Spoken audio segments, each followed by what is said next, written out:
Hey everybody, Carrie Spencer here, hoping all is well. So, are you ready to dive into day 2 of Alzheimer's, the Science of Prevention? You excited about your brain health yet?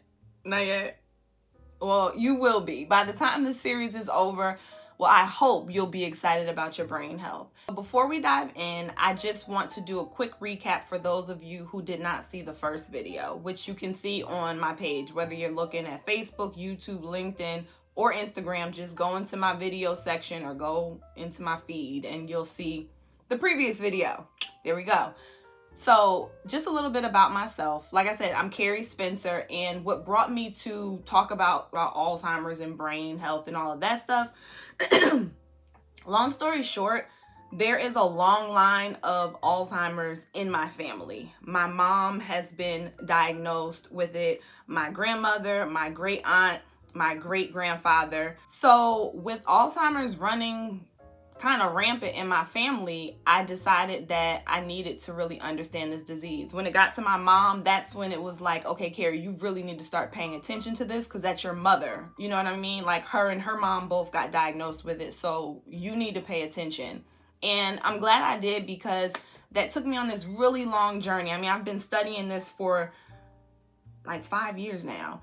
And what I have come to find out was, one, Alzheimer's is preventable and Alzheimer's is reversible.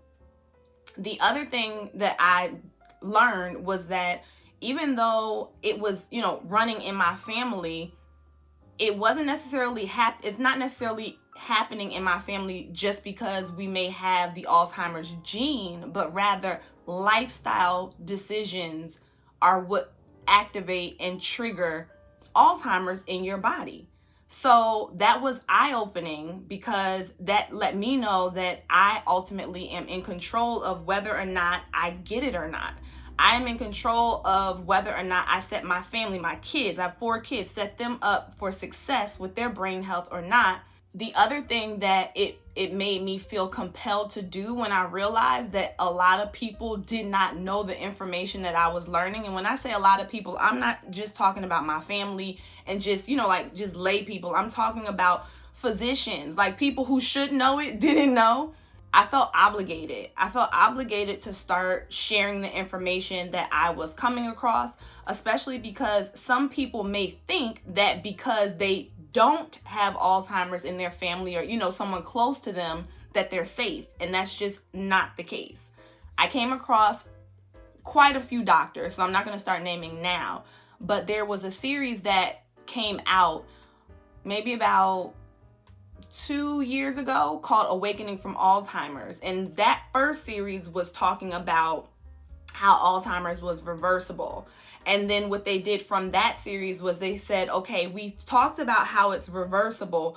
We need to really, really, really talk about how it's preventable, because the prevention method is way more effective than you waiting until you have it and trying to reverse it.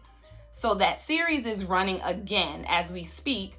And I decided that I would be a conduit, if you will, between the series and people, at least in my community and my network, with sharing the information, because I know that a lot of people are probably not going to sit down and watch. It's a 12-day series.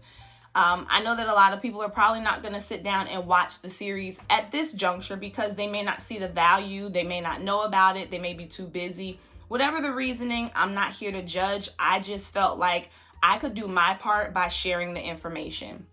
So as I stated in my first video, a lot of this it's info, it's facts, it's data. So I can't, there's only but so much I can do to make this entertaining and what have you. Maybe I'll figure out some ways of making some TikTok videos. But until then, I'm just asking that you watch the video and you disregard your normal habits, your normal, I gotta get up, I gotta move around, I gotta tap the screen to see how much time is left, how much, just do yourself and your brain a favor and just attempt to just sit, taking the information and go from there. If you want to sign up to watch the rest of the series, you can't start from the beginning because it already started, but if you want to watch the rest of the series, then you can click the link in my bio if you're watching from Instagram, or in the description if you're watching on LinkedIn, YouTube, or Facebook, and you can sign up to watch the remainder of the series. It is free, so there's really no excuse. But if you don't sign up, don't worry, I got your back. I'm gonna give you my little Clips notes and you'll be good to go. So here we go, let's jump in. So episode 2 is entitled Untangling Alzheimer's, What's Going Wrong? One of the main risk factors for Alzheimer's disease is diabetes. If you have type 2 diabetes, your risk for developing Alzheimer's more than doubles. Diabetes accounts for 67% of all the cases of Alzheimer's disease. Wow. Women are more likely to get Alzheimer's disease than men by a ratio of 2 to 1. Being overweight significantly increases the risk of Alzheimer's. Cognitive decline is increasingly occurring at a younger age. About 1 in 7 younger people today complain of memory problems. Insulin resistance contributes tremendously to Alzheimer's disease.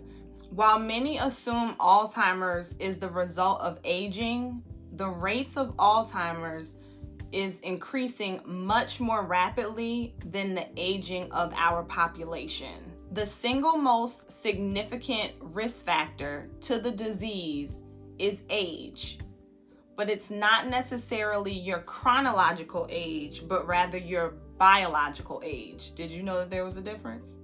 Now there are metrics that can measure your biological age, and one of the most interesting metrics is the measurement of the amount of damage that your immune system has undergone over the course of your process of living.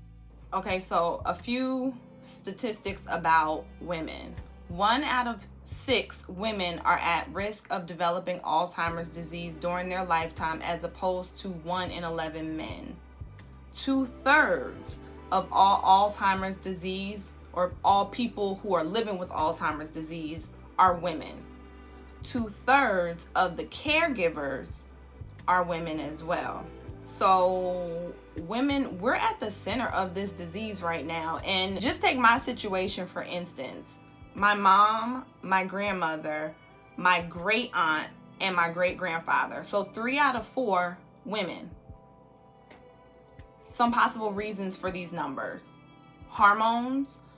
Women metabolize lipids and fats in a different way than men do. Glucose deregulation affects women in a different way. The timing of menopause and when women start taking hormones is a big risk factor. And what I thought was interesting is now there are studies that are looking at factors around pregnancy that put women at a higher risk. That's just, okay. All right, so now here are some unfortunate statistics surrounding caregivers. And before I say these statistics, because my dad is watching this series as well, and he heard these statistics, and I think that it was a wake-up call. So I want you to hear it.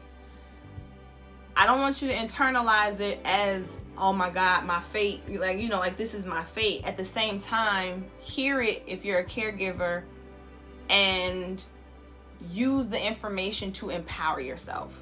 So there is evidence that the caregiver dies 60% faster than the patients. The partner of those who have dementia have a 600% increased risk of developing dementia as well. There are several tests that you can get, or several lab tests that you can get to determine your risk level of developing dementia. So the first one is genetic testing, which it's not recommended that you do on your own or at home. Although you could get a home test kit, it's recommended that you do that with a practitioner, a physician, a counselor, so that they can go over the results with you. There is fasting blood sugar level. You can test your fasting insulin level. You can test your C-reactive protein. and this is a powerful marker of inflammation. And in the previous video, as well as throughout this series, you are going to hear us talk about inflammation, because that is like the driving factor of what's happening in your body when you have Alzheimer's. Then you have immune complexes and things that we can now measure, antibodies in the blood that might relate to an autoimmune type of a response. And that's when the body is responding to itself like a foreign invader. Sometimes that can be an indication that there is inflammation happening in the body or something's off in the body, which may be a marker that you are at risk for developing Alzheimer's.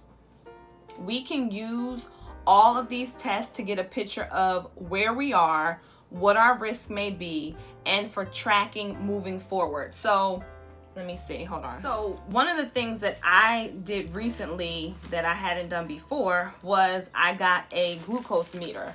And even with the level of research that I have been doing, I still just thought that this was something that you only needed if you were diabetic. But you really do need to monitor your glucose levels. You need to know what your fasting levels are. You need to know what your levels are after you eat. You need to know where you stand with things, because that will be a really, really big indicator of how your body is processing glucose and if you're overloading yourself with it. Definitely recommend getting a glucose meter so that you can really start seeing what your blood sugar is doing during the course of the day, and it'll help you to see where you may need to switch up what you're putting in your body. We interrupt this program. All right, so clearly this is a different day for me. I just wanted to change things up just a little bit. The whole purpose of me doing these recaps is to help in sharing the information and spreading the information. The other reason is I'm sure that a lot of people are not going to take the time to watch the videos because they may feel they don't have time, because they don't know the value of the information yet. They may not hear about it, whatever the reason is. And so if my videos are going to be the same length as the actual series, then I'm kind of defeating the purpose. If you're not going to watch their 40-minute video, you probably won't watch my 40-minute video. That's the first thing. The second thing is editing is a beast. I was gonna say something else, but I'm working on my femininity, so I'm not going to curse. Editing takes some time, and the first video that I put up took me like 2 days to edit, put together, and all of that stuff. And I was like locked in the room away from my kids, and it was too much to try to do, and I'm doing it, like every night. So I'll give credit to my husband because he came up with this. He said, why don't you just break it up into bite-sized pieces?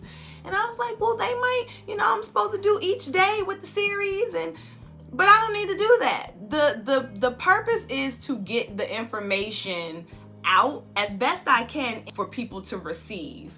So I'm gonna do snippets. So obviously this was a 12-day series.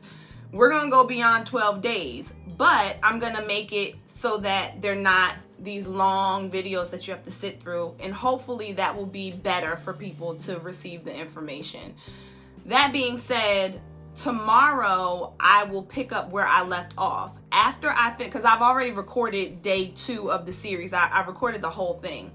After day 2 is done, I will make the videos knowing that I'm only gonna do about 10 to 15 minutes at a time, so it'll flow a lot better. Listen, y'all, we are building this plane as we're flying it, so just bear with me and keep on rolling with me. Tomorrow I'm going to pick up with talking about how Alzheimer's is diagnosed. So make sure that you tune in again, and hopefully if you see me now, that means that you watched the first portion of this video. I hope that you got something from it. I would love for you to share the video. Please like the video if you got any value from it. Subscribe to my channel if you're watching on YouTube. Just like it on Facebook, LinkedIn, Instagram. Again, share it, comment, engage, that helps me to get the message out. But I just thought that I would switch this up a little bit so that it would be easier for me and easier for you. Okay? All right. Talk to you guys later. Bye.